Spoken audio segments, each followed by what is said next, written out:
नमस्कार। मकर संक्रांति का नाम सुनते ही पता है क्या याद आता है? गर्मा गर्म खिचड़ी और वो मीठे मीठे तिल के लड्डू। मतलब खुशबू ही फैल जाती है चारों तरफ। पर सवाल ये है कि आखिर इस त्योहार पर यही दो चीजें ही क्यों खाई जाती हैं, कुछ और क्यों नहीं?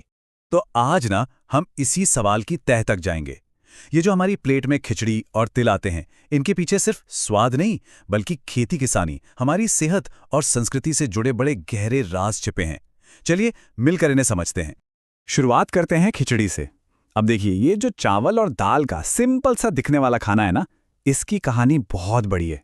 ये सिर्फ पेट भरने की चीज नहीं है, बल्कि ये कहानी है हमारी प्रकृति की, हमारी सेहत की और हमारे समाज की। तो सबसे पहला और सबसे जरूरी कारण जुड़ा है हमारी खेती से। खिचड़ी असल में नई फसल का प्रतीक है, एक तरह का जश्न है। देखिए, मकर संक्रांति का समय ही वो होता है जब खेतों से नया नया धान मतलब चावल और ताजी दालें घर आती हैं। और खिचड़ी बनती किससे है? इन्हीं दो चीजों से। तो एक तरह से हम नई फसल का स्वागत कर रहे होते हैं। ये प्रकृति को धन्यवाद कहने का और अन्न का सम्मान करने का हमारा अपना तरीका है। मतलब त्योहार, किसान और हमारी थाली सब एक दूसरे से सीधे जुड़ जाते हैं। अच्छा, ये तो हुई खेती किसानी की बात। अब आते हैं दूसरे कारण पर जो हमारी सेहत से जुड़ा है, और इसका कनेक्शन है हमारे प्राचीन आयुर्वेद से। खिचड़ी असल में एक आयुर्वेदिक पावर हाउस है। देखिए, आयुर्वेद के हिसाब से सर्दियों में हमारी पाचन शक्ति यानी डाइजेस्टिव पावर थोड़ी कमजोर हो जाती है, और ऐसे में खिचड़ी कमाल का काम करती है। क्यों? क्योंकि ये बहुत हल्की होती है, पचाने में एकदम आसान, और साथ ही शरीर को लगातार एनर्जी भी देती रहती है। इसीलिए ठंड के मौसम में सेहतमंद रहने के लिए इसे सबसे बेहतरीन खाना माना गया है। मतलब ये परंपरा मौसम के हिसाब से हमारे शरीर का ध्यान रखने के लिए ही बनी। अब आता है तीसरा कारण, जो सिर्फ हमारे लिए नहीं बल्कि पूरे समाज से जुड़ा है, और वो है दान का महत्व। खासकर उत्तर भारत में जैसे यूपी, बिहार में इस दिन खिचड़ी दान करने की बहुत पुरानी और गहरी परंपरा है। और इसके पीछे एक बहुत सुंदर मान्यता है कि मकर संक्रांति पर अगर आप खिचड़ी दान करते हैं तो आपके घर में अन्न की कभी कमी नहीं होती। क्या बात है! तो ये तो हुई खिचड़ी की कहानी। अब बारी है त्योहार के दूसरे हीरो की, तिल।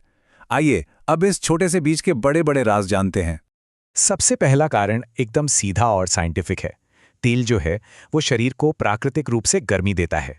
सर्दियों के मौसम में जब ठंड बढ़ जाती है तो तिल खाने से शरीर अंदर से गर्म रहता है। इतना ही नहीं, जोड़ों के दर्द में भी आराम मिलता है, और सबसे जरूरी, ये हमारी इम्यूनिटी को भी बूस्ट करता है। तभी तो तिल गुड़ के लड्डू सिर्फ खाने में मीठे नहीं लगते, वो असल में इस मौसम की एक तरह की दवाई भी हैं। अब आते हैं इसके दूसरे कारण पर, जो हमें हमारे शास्त्रों और पौराणिक कथाओं से जोड़ता है। तिल को हमारे धर्म में बहुत ही पवित्र माना गया है, और इसकी उत्पत्ति की कहानी भी बड़ी दिव्य है। ऐसी मान्यता है कि तिल के बीज भगवान विष्णु के पसीने से उत्पन्न हुए थे। सोचिए, इसी वजह से तिल को एक खास दर्जा मिला हुआ है, और ये कई पूजा पाठ और संस्कारों का एक बहुत जरूरी हिस्सा है। चाहे दान पुण्य की बात हो, या हवन करने की, या फिर श्राद्ध जैसे जरूरी रिचुअल्स, इन सब में तिल का इस्तेमाल होता है। ये दिखाता है कि इसका आध्यात्मिक महत्व कितना गहरा है। और अब तिल से जुड़ा तीसरा और आखिरी कारण। ये कारण एक बहुत ही प्यारा सामाजिक संदेश देता है। जब हम एक दूसरे को तिल गुड़ देते हैं तो एक कहावत भी कहते हैं, तिल गुड़ खाओ, मीठा मीठा बोलो। ये बस एक लाइन नहीं है, ये एक याद दिलाने का तरीका है कि नए साल की शुरुआत हमें मिठास और प्यार से करनी है। इसका सीधा सा मतलब है कि भाई, पुरानी कड़वाहट को भूलो, अपने रिश्तों में मिठास घोलो, और इस नए साल की शुरुआत खूब सारे प्यार से करो। ये कितना सिंपल लेकिन कितना पावरफुल मैसेज है ना? अब एक बहुत ही मजेदार बात, ये तो हो गई परंपरा और मान्यताओं की बातें, पर सबसे दिलचस्प ये है कि हमारी ये पुरानी परंपराएं आज के मॉडर्न साइंस के साथ भी एकदम सटीक बैठती हैं। चलिए विज्ञान की नज़र से देखते हैं। तिल में कैल्शियम, आयरन और हेल्दी फैट्स भरपूर होते हैं। गुड़ हमारे खून को साफ करता है, और खिचड़ी, वो तो अपने आप में एक कंप्लीट पौष्टिक खाना है। यानी ये जो पूरा कॉम्बिनेशन है ना, ये हमारे शरीर और मौसम दोनों के लिए एकदम परफेक्ट है। तो इन सारी बातों का सार क्या है? आखिर में हम इसे कैसे समझें? अगर हम देखें तो खिचड़ी का मतलब है नई फसल, अच्छी सेहत और दान, और तिल का मतलब है शरीर के लिए गर्मी, मन के लिए पवित्रता और रिश्तों के लिए मिठास। तो खिचड़ी और तिल से जुड़ी ये जो परंपराएं हैं, ये कोई मामूली रीति रिवाज नहीं है। ये तो प्रैक्टिकल, स्पिरिचुअल और सोशल हर तरह की समझदारी का एक मिला-जुला बेहतरीन सिस्टम है। तो अगली बार जब आप मकर संक्रांति पर खिचड़ी या तिल के लड्डू खाएं, तो याद रखिएगा कि यह सिर्फ एक परंपरा नहीं है। इसके पीछे वैज्ञानिक और सांस्कृतिक समझदारी छिपी है।